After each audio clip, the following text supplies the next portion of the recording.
Come home now. Hurry. A frantic text from Thomas flashed across my phone as I was finishing my shift at the hospital. Aita. Thomas. What on earth could have happened? My heart raced as I sped home, dread tightening around my chest with each passing minute. The door was slightly open when I arrived, an eerie silence hanging in the air. My body froze at the horrific scene before me, my daughter Aita and husband Thomas lying motionless on our living room floor. I rushed to their sides, my medical training kicking in as I desperately checked for vital signs. Nothing. Near them lay a rope and what appeared to be a suicide note. My hands trembled violently as I picked up the folded paper, my vision blurring as I read its contents. This can't be real. Thomas took Aita's life. And then his own. The police investigation concluded quickly, accepting the note's story without question. They called it murder-suicide. That's impossible, I whispered, my voice breaking. Thomas would never harm Aita. As I stood there, lost in grief and disbelief, an unexpected visitor arrived. What they revealed shook me to my core. I immediately contacted the police, begging them to reopen the case. Days later, 2 officers appeared at my door with solemn expressions. Mrs. Bennett, we were wrong, one officer said, unable to meet my eyes. It wasn't a murder-suicide. As the truth unfolded, my emotions crashed through me like violent waves against a shore. Mom, I'm home. Aita's cheerful voice filled our house as she burst through the front door after school. 2 of her classmates trailed behind her, backpacks slung over their shoulders. Hi Mrs. Bennett, a boy called out confidently. Thanks for having us, a girl added more politely. Connor. Madeline. Welcome to our home, I smiled, recognizing Aita's new friends.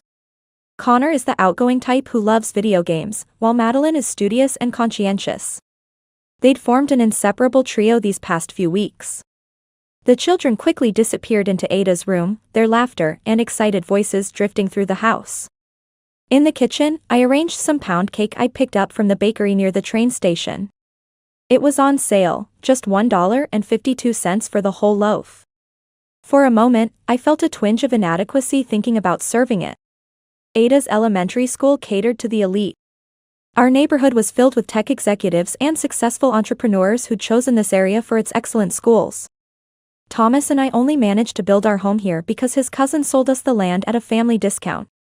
The first parent-teacher conference had been eye-opening. Designer outfits, luxury handbags, and conversations about European vacations and Michelin-starred restaurants made me shrink into my department store clothes. I'd never felt so out of place. Their children, naturally, wore expensive clothes and possessed sophisticated tastes beyond their years. I hesitated with my humble offering but reminded myself that children don't need extravagance. Squaring my shoulders, I knocked on Aita's door and entered with the plate of cake.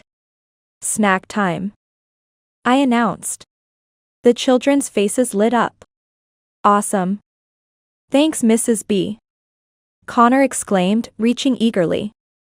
Thank you very much, Madeline said with perfect manners. Thanks, Mom, Aita smiled appreciatively. I was thinking how innocent children can be when Connor suddenly remarked. This is that cheap pound cake from the station bakery, right? The $1.52 one. My smile froze. You have quite the discerning taste, Connor, I managed to reply. They make a $6 cheesecake that's way better, he continued without missing a beat. The more expensive it gets, the better it tastes. Is your family on a budget, Aita? Aita's expression fell, her eyes darting uncertainly between Connor and me. Before I could respond, Madeline intervened. Connor. That's really rude. Whatever, he shrugged. My parents hired a famous pastry chef last weekend for my dad's birthday. I retreated from the room, unsettled by the interaction but noticing how Aita and Madeline still seemed impressed by Connor's boasting. That evening when Thomas returned home, Aita chatted excitedly over dinner. Connor's amazing at Minecraft. I beat Madeline today but I can't beat him. Is that so? I responded, trying to sound casual. Connor's comments about money lingered in my mind, but Aita seemed unfazed. I remembered seeing his mother at school, draped in designer clothes, eyeing my outfit with barely concealed contempt. The Prestons are old money, the kind of family where children learn brand names before nursery rhymes. To them, store-bought pound cake might as well be cardboard. Thomas remained blissfully oblivious to these social dynamics. "I'm happy you've made such good friends," he said, his eyes crinkling with genuine warmth. "They're the best." Ada beamed. "School is so much more fun since we became friends." We sat together, basking in this simple family moment. How could I have known our peaceful life was on the edge of a knife? Something wasn't right. Ada had grown increasingly withdrawn over the past weeks. Her appetite had disappeared, and she'd spend hours alone in her room. No more bursting into the kitchen after school announcing her hunger or sharing stories about her day. Instead, she'd slip quietly upstairs, her room's door clicking shut immediately after. My maternal instinct sensed trouble. After my hospital shift, I stopped by Ada's favorite bakery and picked up chocolate muffins, her weakness. "Ada, honey. I brought us a treat." I called, opening her door without thinking. "Mom. Don't come in." Ada cried out, something falling from her hands. "I'm sorry. I should have knocked," I apologized, bending to retrieve the dropped item. My heart stopped. A pregnancy test with an unmistakable positive result lay in my trembling hand. "What is this?" My voice barely audible. "Ada, please tell me what's going on." Ada's face was drained of color. "That's..." She started, then fell silent, eyes fixed on the floor. I cycled through questions, pleas, and frustrated demands, but Ada remained silent. She only confirmed that the test result was hers. My mind reeled with disbelief. Yes, Ada had started menstruating earlier this year, but she was only 11, still my little girl. Who could have done this to her? Was she forced to do it? The thought made me physically ill. Despite my persistence, Ada wouldn't speak, eventually dissolving into tears.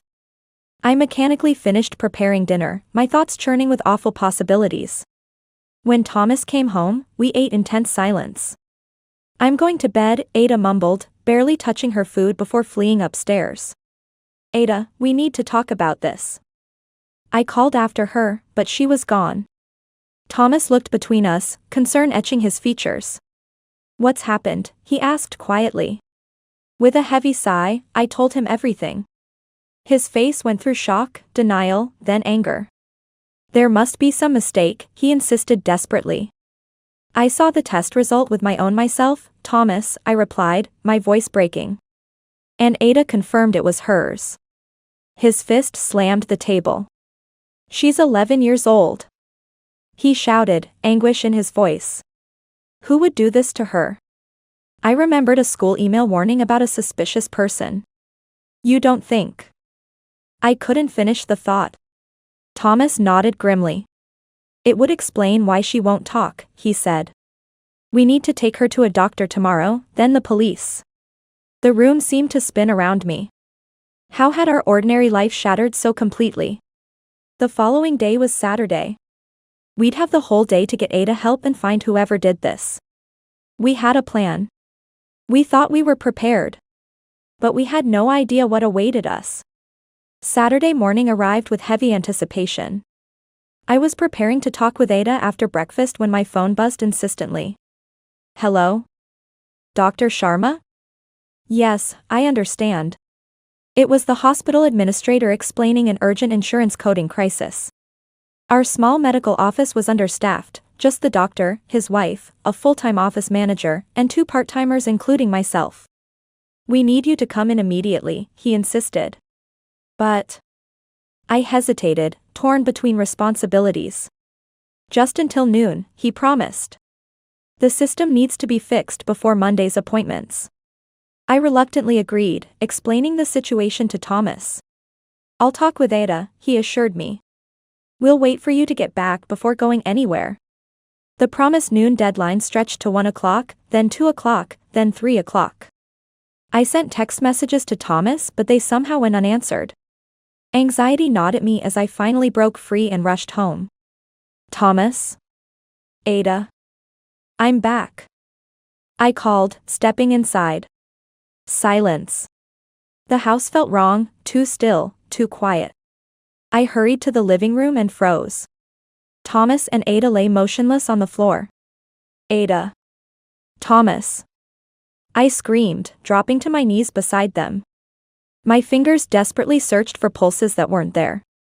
A rope and a typed note lay nearby. My hands shook violently as I read, "I can't live with what I've done to Ada. I'm taking us both away from this shame. I'm sorry." The room spun around me. Thomas? My Thomas did this to Ada? It couldn't be real. I somehow managed to call 911, my voice distant and unfamiliar to my own ears. The paramedics confirmed what I already knew, they were gone. The police arrived, clinical and detached as they processed the scene. They took me to the station where I answered endless questions through a fog of shock. Yes, Ada was adopted. Yes, she was pregnant. Yes, we were planning to go to the police today. Hours later, a detective with thinning hair and a condescending smile leaned forward. Your husband panicked, he stated flatly. Hospital tests would have revealed him as the father. Something snapped inside me. My husband would never hurt Ada. I shouted. There's been a terrible mistake. The detective shook his head with practiced sympathy. These cases are more common than you'd think, he said. And given that she wasn't his biological daughter, perhaps that was even the reason for the adoption. I felt physically struck by his words. How dare you? I hissed through tears. We loved Ada.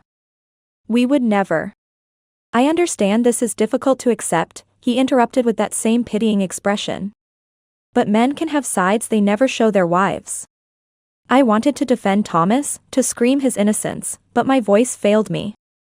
Grief and rage had drained me completely. The police deemed it a murder-suicide based solely on that damning note. My protests fell on deaf ears.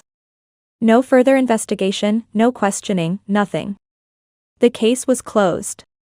The funeral services passed in a blur of unreality. My parents handled arrangements while I moved through days in a fog of disbelief.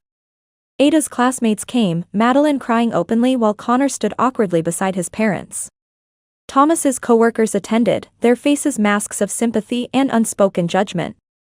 Through the hushed conversations, I caught fragments that cut like glass. It's always the quiet ones who have those tendencies. Taking advantage of an adopted child. Can you imagine what that poor woman is going through? I wanted to scream the truth. Thomas would never hurt Ada. Someone else did this. Something was terribly wrong. But I remained silent, too broken to fight. The days after merged together in a haze of sleepless nights and uneaten meals. My ordinary life had shattered, leaving me hollow. I stopped answering calls, checking emails, or opening the door. Time simply passed, meaningless and empty. The doorbell chimed through my empty house nearly 2 weeks after the funeral. I considered ignoring it like all the others, but something compelled me to answer. Madeline and her mother Catherine stood on my porch, the girl's eyes red and swollen from crying. Mrs. Bennett, Madeline's voice broke before she could finish. Come in, I managed, my smile feeling foreign on my face as I led them to the living room. Madeline clutched a small notebook to her chest, tears streaming down her cheeks. Ada, I miss you so much, she whispered as if my daughter might hear her. We were supposed to have our sleepover next weekend. Her innocent grief pierced through my numbness. Suddenly, Madeline began sobbing harder, her thin shoulders shaking with the force of it. It's my fault, she cried. I'm so sorry. Confusion cut through my fog. Your fault? What do you mean? Madeline looked up at her mother, unable to continue. Catherine White placed a protective arm around her daughter. Madeline told me something important, she said quietly. Something about Ada and Connor. What followed was a revelation that shook me to my core. I sat in stunned silence as the pieces fell into horrifying place. I should have told Ada to stay away from him, Madeline whispered. If I had warned her. Thank you for your courage, I said, my mind racing with implications. We need to take this to the police immediately, Catherine insisted. I laughed bitterly. They won't listen. They've already closed the case. Catherine's expression hardened. I'm the city's legal counsel, she said firmly. And my brother is a detective lieutenant downtown. We'll get this case reopened. Please, Madeline begged, grabbing my hand. Ada and Mr. Bennett deserve the truth. For the first time since finding their bodies, I felt something break through my despair. Okay, I said, my voice stronger than it had been in weeks. Catherine accompanied me to the police station 3 days later. The same detective who had dismissed me before barely glanced up from his desk. Mrs. Bennett, I've already explained that we consider this case closed.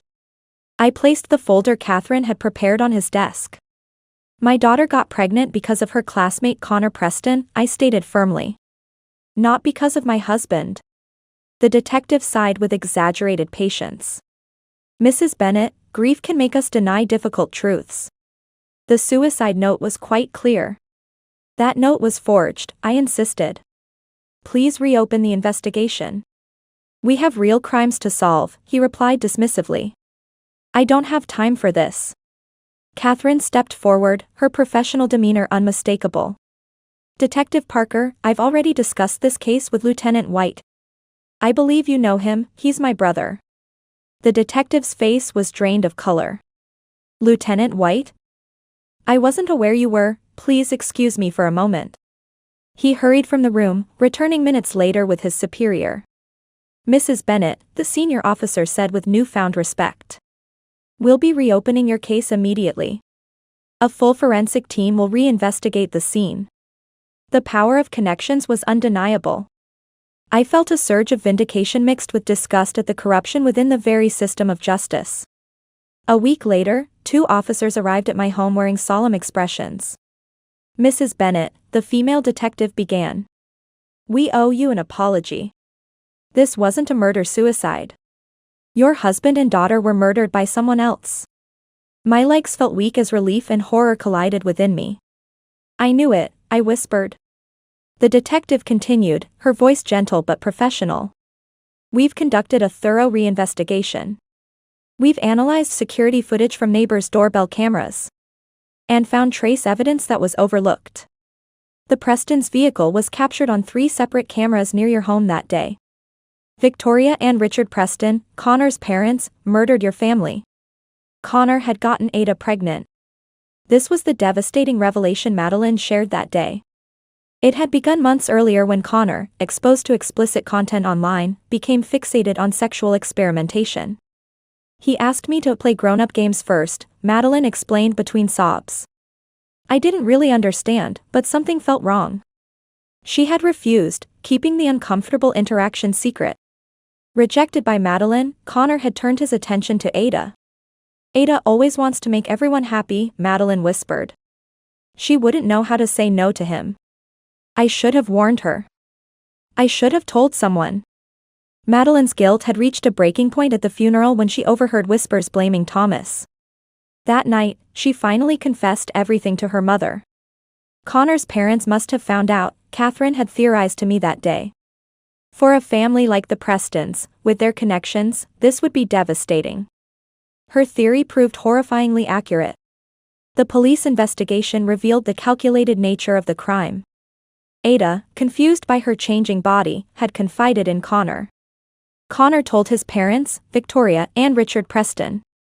The prestigious Preston family, with their old money and social standing, couldn't weather such a scandal. Their 11-year-old son impregnating a classmate would destroy their carefully cultivated image.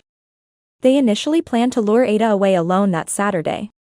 But Thomas had discovered Ada's secret that morning after I left. Ada had broken down and told him everything.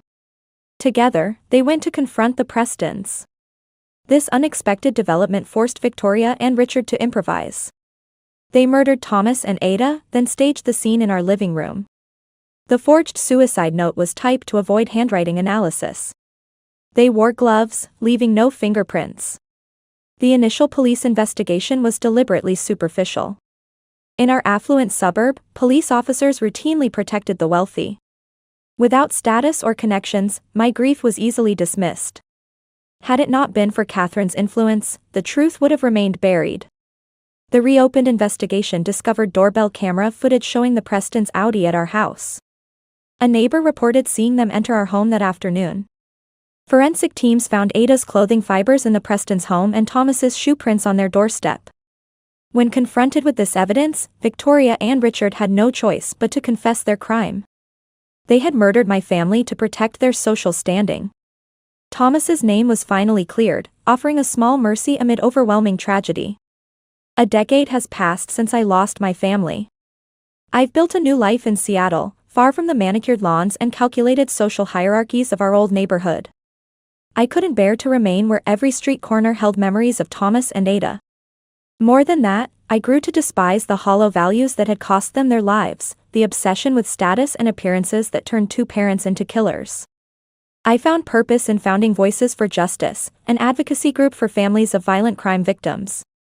We provide support groups, legal resources, and a platform for those silenced by tragedy. My nursing background serves me well as I help others navigate the landscape of trauma and grief. My closest ally in this work is Madeline. She's now finishing her master's in trauma counseling at the university here. When she was accepted into the program, she reached out to me, and our shared history created a powerful bond. For years, Madeline carried the weight of guilt for not warning Ada about Connor. "You were just a child yourself," I've reminded her countless times. The Prestons bear all responsibility for what happened. Slowly, she's learned to forgive herself, channeling her pain into helping others. Our organization has gained national recognition recently. I've testified before Congress on victims' rights legislation, appeared on news programs, and written articles for major publications. The work keeps me focused, gives meaning to days that might otherwise collapse under the weight of what I've lost. Sometimes I catch myself imagining the life we might have had, Thomas growing silver at the temples, Ada blossoming into a young woman with her father's gentle spirit and quiet strength. These moments still bring tears, but they no longer paralyze me. Instead, they fuel my determination to create something meaningful from such senseless loss. Every family I help becomes part of Thomas and Ada's legacy. Every person who finds their voice through our work carries a piece of their memory forward. I've learned that moving forward doesn't mean leaving them behind. They're with me in every act of compassion, every battle for justice, every moment of connection with those who understand such profound loss.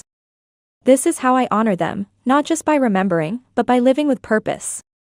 I hope they would always be proud of me.